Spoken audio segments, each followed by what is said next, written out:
Вақала тағала, және Алла тағала тағы бір аятта, яғни Саф сүресінде айтады: «Я юхаллазина аману лима тақулуна ма ла таф'алун».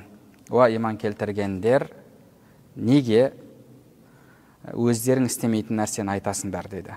Неге өздерің істемейтін, өздерің амал етпейтін нәрсені айтасыңдар. Енді бұл сөзден біз, яғни істемеген нәрсемізді айтпауымыз керек дегенді түсінбеуіміз керек. Керісінше айтқан нәрсемізге амал етуіміз керек дегенді түсінуіміз керек. Өйткені сіз амал етсеңіз де, етпесеңіз де жақсылыққа бұйырып, жамандықтан тыю міндетіңіз. Тіпті мынау күнделікті өмірде, мысалы, әкесі темекі шегіп жүріп, бірақ баласына темекі шекпе деп айтады. Неге? Өйткені жаны ашиды. Өзіне жаны ашмаса да, өзі сол нәрсені нәпсісіне беріліп істеп жүрсе де, баласына жаны ашиды, баласының денсаулығын ойлайды, баласына айтады: неге сен темекі шекпе, ол саған зиян, денсаулығын құртады деп айтады.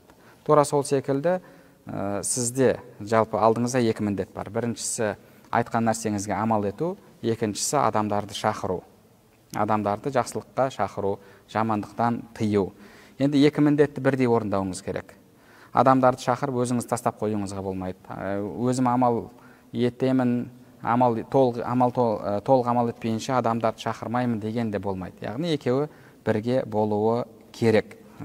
Екеуі де сіздің мойныңыздағы міндетіңіз болып табылады. Біріншісі Құдайдың алдындағы өзіңіздің міндетіңіз, екіншісі мұсылман бауырыңыздың алдындағы, жалпы адамзаттың алдындағы міндетіңіз. Оларды жақсылыққа шақыру, жамандықтан тыю, иманға шақыру, дінге шақыру. Алла тағала неге істемеген нәрселеріңді айтасыңдар деді. Яғни сіз айтқан нәрсеңізді істеуіңіз керек, оған амал етуіңіз керек.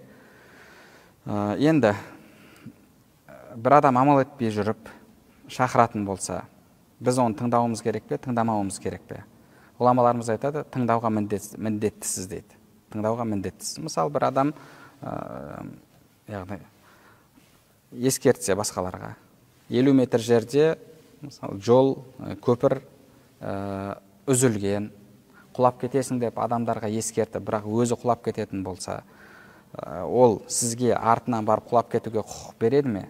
Жоқ, құқық бермейді. Сіз оның сөзіне амал етіп тоқтауыңыз керек. Тура сол сияқты дін мәселесінде де, егер оның айтып жатқан дұрыс болатын болса, сіз оның сөзін тыңдауыңыз керек болады. Бірақ әдетте адамдар өзі амал етпейтін кісінің сөзін тыңдай бермейді. Яғни сөзі адамдарға өтімді болмайды. Сол үшін де ең бірінші өзіңіз амал етуіңіз керек.